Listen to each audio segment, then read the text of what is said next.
वो अजर अमरता का गौरव, वो मानवता का विजय तूर्य है। आदर्शों के दुर्गम पथ को आलोकित करता वो हिंदुआ सूर्य है। राजा प्रताप की खुददारी तो भारत माँ की पूंजी है।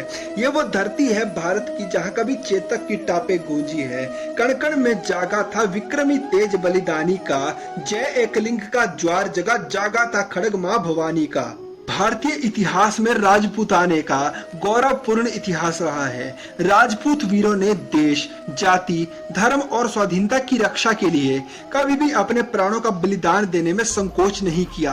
वीरों की इस भूमि में राजपूतों के छोटे बड़े अनेक राज्यों ने भारत की स्वाधीनता के लिए संघर्ष किया है और इन्हीं राज्यों में मेवाड़ का नाम काफी ऊपर आता है, जिसमें बप्पा रावल, राणा कुंभा, राणा सांगा, उदय सिंह और वीर शिरोमणि महाराणा प्रताप जी ने जन्म लिया था। महाराणा प्रताप जिन्होंने मुगल साम्राज्य की नींव को हिलाकर रख दिया और उनकी ईंट से ईंट बजा दी। सिसोदिया वंश के सबसे महान शासक महाराणा प्रताप, जिनका जन्म हुआ 9 मई 1540 ईस्वी को मेवाड़ में।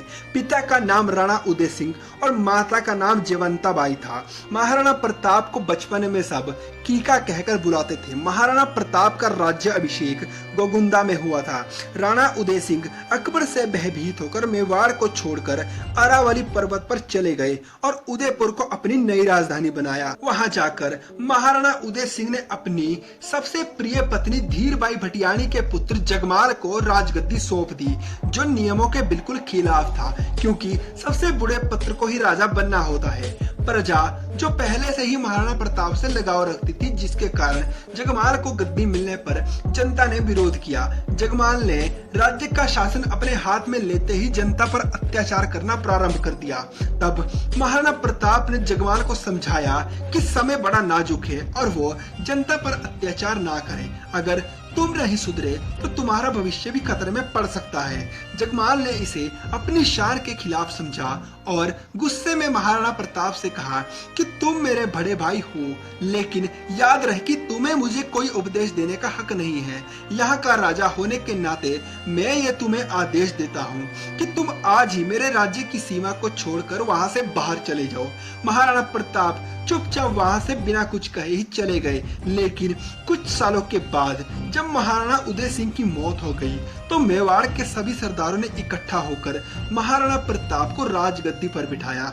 उधर दूसरी तरफ हुआ कुछ यूं कि जगमाल सिंह नाराज होकर बादशाह अकबर के पास चला गया और अकबर ने भी जहाजपुर का इलाका जागीर में देकर जगमाल को अपनी तरफ कर लिया। इसके बाद अकबर ने जगमाल सिंह को सिरोही राज्य का आधा राज्य भी प्रदान कर दिया। जिस वक्त महाराणा प्रताप ने मेवाड़ की गद्दी को संभाला, उस समय राजपूताना साम्राज्य बेहद नाजुक दौर से गुजर रहा था।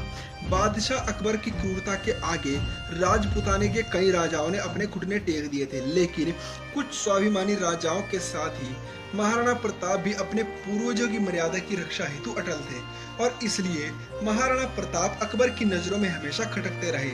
इसी के चलते मेवाड़ को जीतने के अकबर ने बहुत से प्रयास किए, क्योंकि अकबर चाहता था कि बाकी राजाओं की तरह महाराणा प्रताप भी उसके कदमों में झुक जाए और उसके अधीन रहे। लेकिन महाराणा प्रताप ने कभी भी अकबर की अधीनता को स्वीकार ही नहीं किया।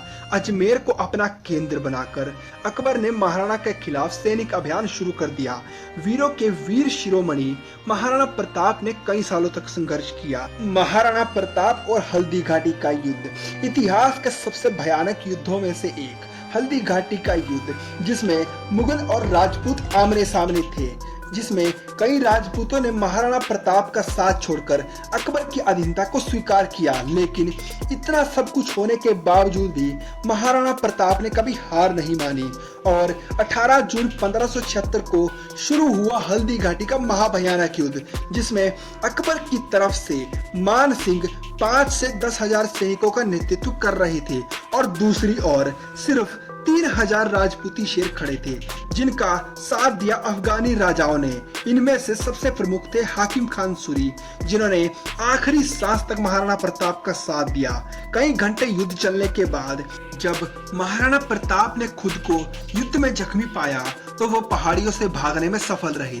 इस समय तक मुगलों ने अपने 5 से 6 हजार सैनिकों को खो दिया। इस युद्ध में बींदा के झाला मान सिंह ने अपने प्राणों का बलिदान देकर महाराणा के प्राणों की रक्षा की थी और शक्ति सिंह ने अपना घोड़ा देकर महाराणा को बचाया। इस युद्ध में महाराणा प्रताप के सबसे प्रिय घोड़ा चेतक की मौत हो गई। जी हाँ, ये वही चेतक है जिसका महाराणा प्रताप की जान बचाने में अहम योगदान था। मान सिंह के हाथी से जख्मी हो जाने के बाद चेतक ने महाराणा को बचाने के लिए लगभग 25 फुट लंबी छलांग लगाकर उस खाई को पार किया और पार करते ही थोड़ी देर में अपने प्राण भी त्याग दिए। मानो उसमें अपनी जान महाराणा प्रताप की जान बचाने के लिए बचा रखी हो। इस युद्ध में ना तो अकबर जीता और ना ही महाराणा प्रताप। ऐसे ही समय बीतता गया और अकबर महाराणा प्रताप को झुकाने का निरंतर प्रयास करता रहा। फिर कुछ समय बाद एक ऐसा युद्ध हुआ जिसमें अकबर ने खुद महाराणा प्रताप से लड़ने का फैसला किया, जिसे दिवेर का युद्ध भी कहा जाता है, जो सन 1582 ईस्वी में मुगलों और राजपूतों के बीच लड़ा गया, जिसमें मुगल सेना का नेतृत्व किया अकबर के चाचा सुल्तान खान ने। वहीं दूसरी तरफ महाराणा प्रताप की नव संगठित सेना को 2 भागों में बांटकर युद्ध में खड़ा कर दिया गया। इनमें से एक टुकड़ी की कमान संभाली स्वयं महाराणा ने और दूसरी टुकड़ी की कमान संभाली उनके पुत्र अमर सिंह ने। मुगल सेना जिसमें 2 लाख सैनिक थे, जबकि वही दूसरी तरफ राजपूत सिर्फ 22,000 थे। कुंवर अमर सिंह के नेतृत्व में प्रताप की सेना ने दिवेर के शाही थाने पर हमला बोल दिया। युद्ध में अमर सिंह ने मुगल सेनापति मुल्तान खान को मार गिराया। वहीं दूसरी तरफ महाराणा प्रताप ने तलवार की एक ही वार से बहलोल खान समेत उनके 1582 की दिवेर की लड़ाई में महाराणा की सेना ने मुगल को तो हरा दिया, लेकिन चित्तौड़ को अपने कब्जे में नहीं कर पाए। लेकिन कमाल की बात यह रही कि मेवाड़ की अधिकतर भूमि पर अपना कब्जा कर लिया था।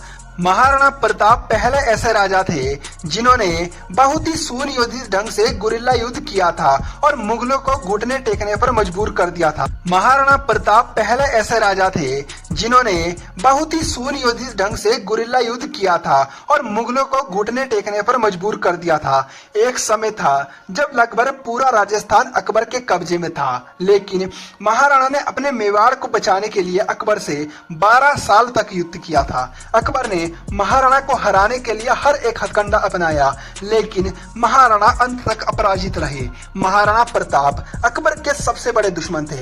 एक तरफ अकबर जो अपने क्रूर साम्राज्य का विस्तार करना चाहता था, महाराणा प्रताप ने अपनी जिंदगी के आखिरी दिनों में भी संघर्ष जारी रखने को 57 वर्ष की उम्र में चावड़ राजधानी में धनुष की डोर खींचते समय प्रताप की आंत में चोट लगी, जिसके कारण उनकी मौत हो गई। ये खबर सुनकर अकबर भी रहस्यमय तरीके से मौन हो गया और उसकी आंखों में आंसू थे, क्योंकि दिल से वो भी महाराणा प्रताप का बड़ा प्रशंसक था और वो जानता था कि महाराणा प्रताप जैसा वीर कोई और नहीं हो सकता और वही एक ऐसा वीर थे जो कभी भी अकबर के सामने नहीं झुके थे। महाराणा प्रताप की मृत्यु के बाद मेवाड़ और मुगलों का समझौता।